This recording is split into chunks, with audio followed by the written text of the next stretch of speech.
Hello everyone and welcome to a new episode of Beam Campus. Today we have released version 0020 of the Beam Native Event Store.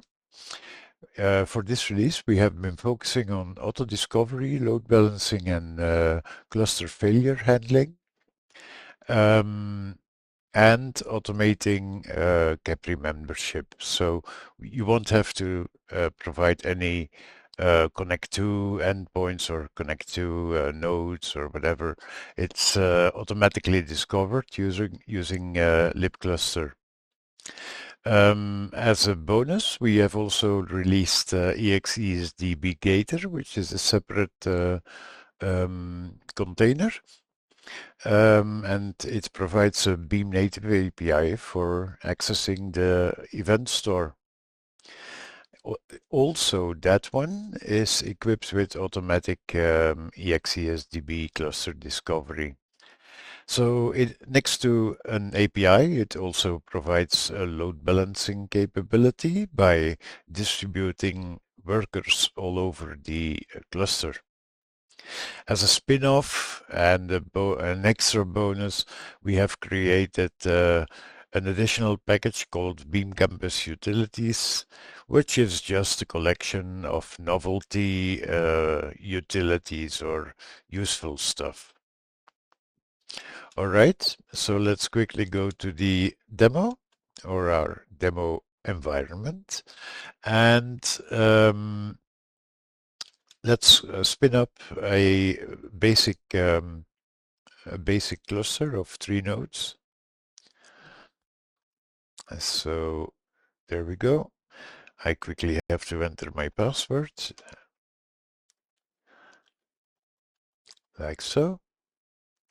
So now the cluster is being started, and we can observe quietly what is happening.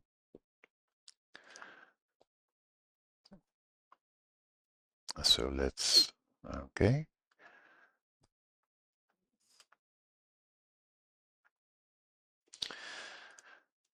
So we have limited the logging noise drastically, and we focus on reporting what happens in the cluster. So we detect nodes that are being connected, and we also detect leadership changes in the Capri space for the Capri store. Okay, so that's one cluster.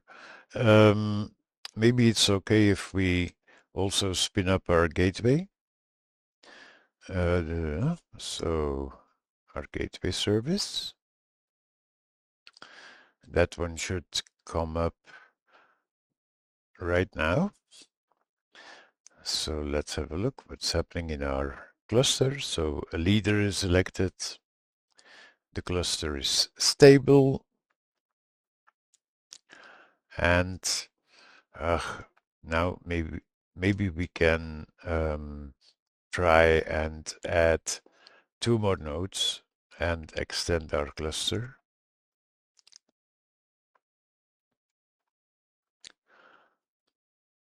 Immediately the other nodes detect the presence of the new cluster nodes, and they are added to the existing Capri cluster.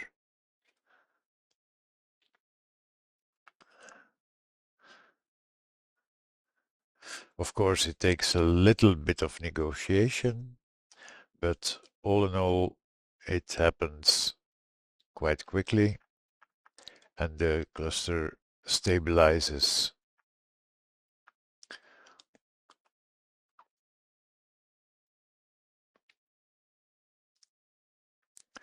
So there you see.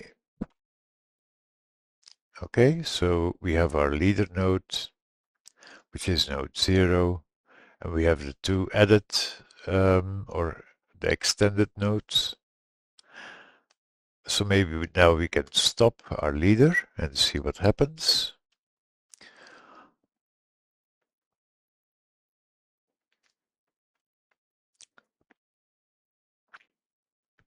And immediately a new leader is elected. Now node 2 is the leader. Okay, so now we can maybe extend our cluster even further and go a little bit ballistic. So let's add a total of 8 extra nodes, which would bring our total of nodes to 13. For some people, it's a lucky number. So let's see what is happening in our cluster.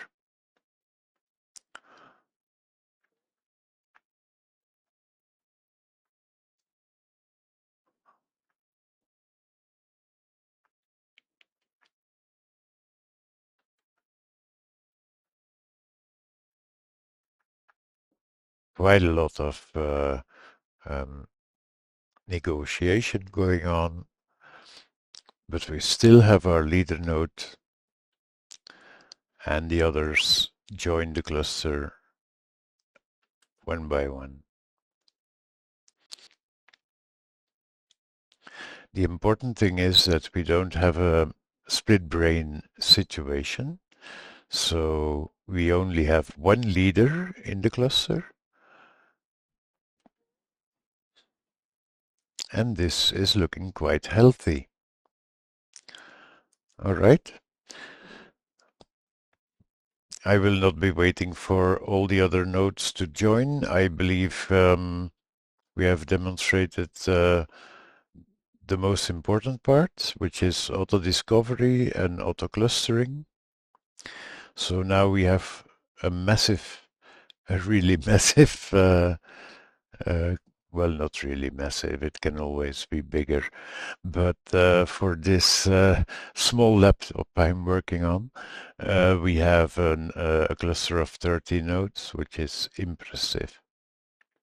Okay, so what's in the pipeline for the next release? We are working on the adapter for the commanded library, and at the same time working also on a terminal UI for ExESDB and some sample applications. If you have ideas for sample applications that you want to see work with ExESDB, leave it in the comments. And with that, all that's left is to notify you of the places where you can find information about this project. Something worth highlighting is that we have now containerized all these both the event store and the load balancer. They are now available for as Docker containers, so you can play around with it yourself. And otherwise, feel free to visit our GitHub space and explore the documentation on HexDocs. Everything is also available as packages on Hex. And with that, I wish you a happy evening and a good day. And see you next time, guys. Bye-bye.